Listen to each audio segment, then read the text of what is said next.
बिस्मिल्लाहिर्रहमानिर्रहीम। अस्सलाम वालेकुम स्टूडेंट्स, आज हम कॉम्बिनेशन सर्किट्स के चैप्टर से मल्टीप्लेक्सर जो है आज सीखेंगे। मल्टीप्लेक्सर भी जो है एक कॉम्बिनेशन सर्किट्स है। ये बेसिकली क्या है, इसका आज के फंक्शन क्या है, इसका लॉजिक सिंबल देखेंगे, इसका सर्किट देखेंगे और बेसिकली इसका बेसिक जो पर्पस है वो हम देखेंगे कि क्या ये जो है कंप्यूटर सिस्टम में इसका जो है रोल है।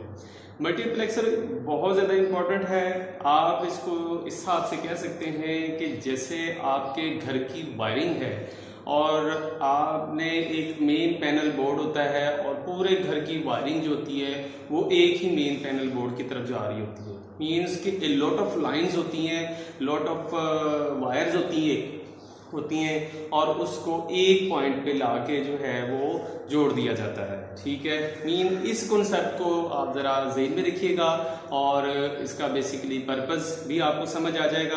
अभी मैंने आपको एग्जांपल दी जैसे घर के वायरिंग की। All of the wires are linked to one source path. ठीक है, जैसे कि एक पैनल बोर्ड में आ जाते हैं सारी की सारी केबलें। ठीक है, उन सब के ही स्विचेस एक मेन पैनल बोर्ड पे आ जाते हैं। अब बेसिक जो है मल्टीप्लेक्सर, इसको सिंपली मक्स भी आप कह सकते हैं। मल्टीप्लेक्सर क्या है? एक ऐसी डिवाइस है that allows digital information from several sources to be routed. यानी जो बहुत ज्यादा सोर्सेज हैं, बहुत ज्यादा केबल्स आ रही हैं, बहुत ज्यादा लाइंस आ रही हैं और उसको एक ही लाइन पे आके राउट करना, एक ही रास्ते पे लाके राउट करवा देना on to a single line, एक पाथ। मीन्स आप इसको इस तरह कह सकते हैं कि many wires are converted into one line. ठीक है, इसको आप मैनी टू वन भी कह सकते हैं मल्टीप्लेक्सर को। ठीक है, इसको आप और फिर क्या है, for single line for transmission to common destination. एक डेस्टिनेशन पे जाके जो है वो लाइन जो है वो कनेक्ट हो जाती है। अच्छा, अब बेसिकली आप ये समझें कि इसका बेसिक कंप्यूटर सिस्टम में इसका क्या रोल है। देखें, हमारे डिफरेंट डिवाइसेस लगी हुई हैं, उन डिवाइसेस के दरमियान कनेक्टिविटी के लिए आपको पता बसेस होती हैं, लाइंस होती हैं, पास होते हैं और मल्टीपल लाइंस होती हैं। तो एक बसेस बनाने के लिए लॉट ऑफ लाइंस को एक कॉमन कम्युनिकेशन मीडियम में लाने के लिए हम मल्टीप्लेक्सर यूज करते हैं। तो इसमें मल्टीप्लेक्सर लगे हुए हैं, मीन के ये आज समझ लें एक कॉमन बस बनाने के लिए इस्तेमाल हो सकता है। कॉमन बस बनाने के लिए मल्टीप्लेक्सर इस्तेमाल होता है। अब एक चीज तो आपके सामने ये ट्रुथ टेबल नजर आ रहा है, इसको मैं बाद में बताऊंगा, पहले इसका लॉजिक सिंबल देख लें। मल्टीप्लेक्सर को गौर से इसका लॉजिक सिंबल को जरा समझने की जरूरत है।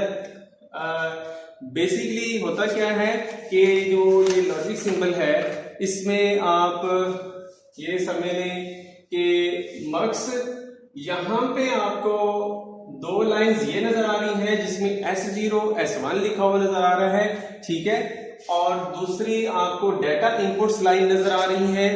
ठीक है, जिसमें D0 D1 D2 D3 means के ये नंबर ऑफ लाइंस होती हैं, नंबर ऑफ पास होती हैं।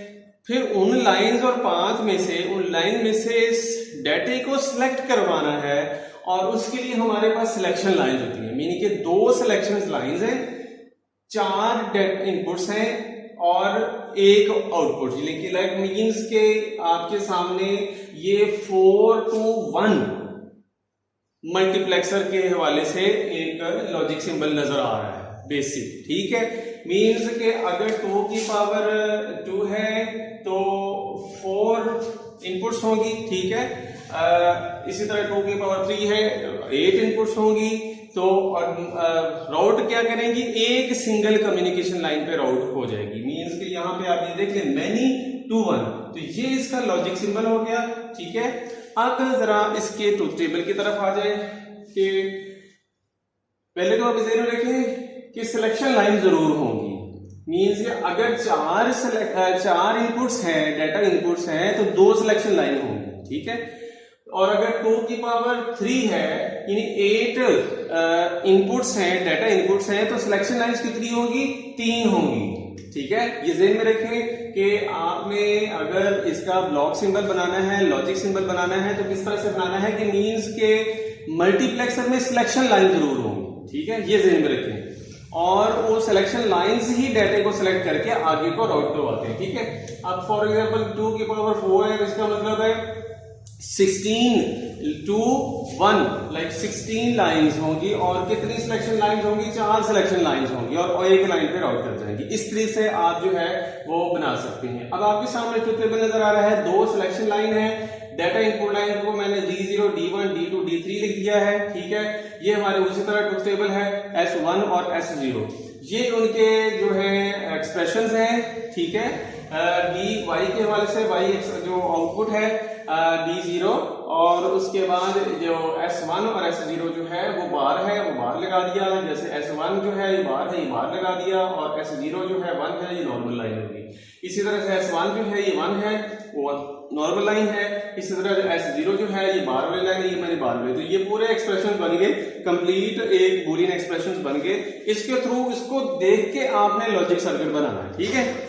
अब आ जाए, ये लॉजिक सर्किट आपके सामने नजर आ रहा है, 2 selection lines in data inputs lines. बिल्कुल इसको देख के आप जो है इस तरह से, और इसको ज्वाइन किस तरह करना है, ये सारे एंड गेट लगे बिल्कुल इसी तरह से जिस तरह डिकोडर था। और यहां पे देखिए मैंने और गेट से इसको कर दिया। तो सिंपल, आसान है, कोई ऐसा मुश्किल नहीं है। सिर्फ मैंने ये D0, D1, D2, D3 इधर इनपुट्स ले ली मैंने, इधर मैंने एंड गेट बना दिए। अब फॉर एग्जांपल S1 है और S0 है, तो ये जो बार वाली लाइन है ये मैंने इस तरह से ज्वाइन कर दिया, ठीक है। इसी तरह आप D1 में देखिए तो क्या है, S1 बार है, S1 जो है ये बार वाली लाइन, ये मैंने बार वाली लाइन ले ली, ठीक है। S0 नॉर्मल लाइन है, तो S0 जो है ये मैंने नॉर्मल लाइन ले ली, ठीक है। इस तरह से फिर इसी तरह से जैसे D2 है, ये D2 है, इसमें हमारा बूलियन एक्सप्रेशन S1 जो है ये नॉर्मल लाइन है, S1 जो है ये हमारी नॉर्मल लाइन, ये मैंने इस तरह से जोड़ दिया। और S0 बार है, तो S0 का जो बार वाली लाइन से मैंने इसको कनेक्ट कर दिया, ठीक है। इसी तरह से ये D3 जो है, S1 और S0 जो है ये नॉर्मल लाइनें जो है ये आपने इस तरह से कनेक्ट कर देनी, ठीक है। और इस तरह से कंप्लीट इस तरह से लॉजिक सर्किट बना लिया आपने।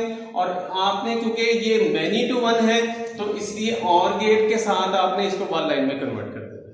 तो ये हमारा लॉजिक सर्किट हुआ, मल्टीप्लेक्सर हुआ। अब नेक्स्ट जो अगला आपको टास्क मैं दे रहा हूं वो आपने जो है 4 to, ये समझिए जो है 4 to 1 मक्स है, ठीक है।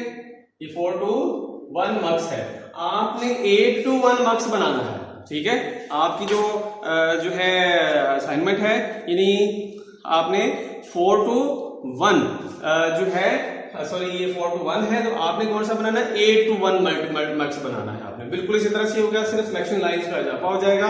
आपने इसको खुद से प्रैक्टिस करके इसको बना लेना है। तो ये सिंपल है। आगे डी मक्स है, डी मक्स प्योरली डी मॉडल है, ठीक है। तो वो भी इंशाल्लाह आज जो है नेक्स्ट लेक्चर में इसको मैं क्लियर कर दूंगा। जो है बाकी आपका अगला जो कुछ 1-2 कॉम्बिनेशन सर्किट है, इंशाल्लाह नेक्स्ट लेक्चर तक हमें नेक्स्ट लेक्चर तक की मुलाकात होती है। अपना बहुत सारा ख्याल रखें। उम्मीद है कि लेक्चर आपको समझ आ गया होगा। Thank you very much.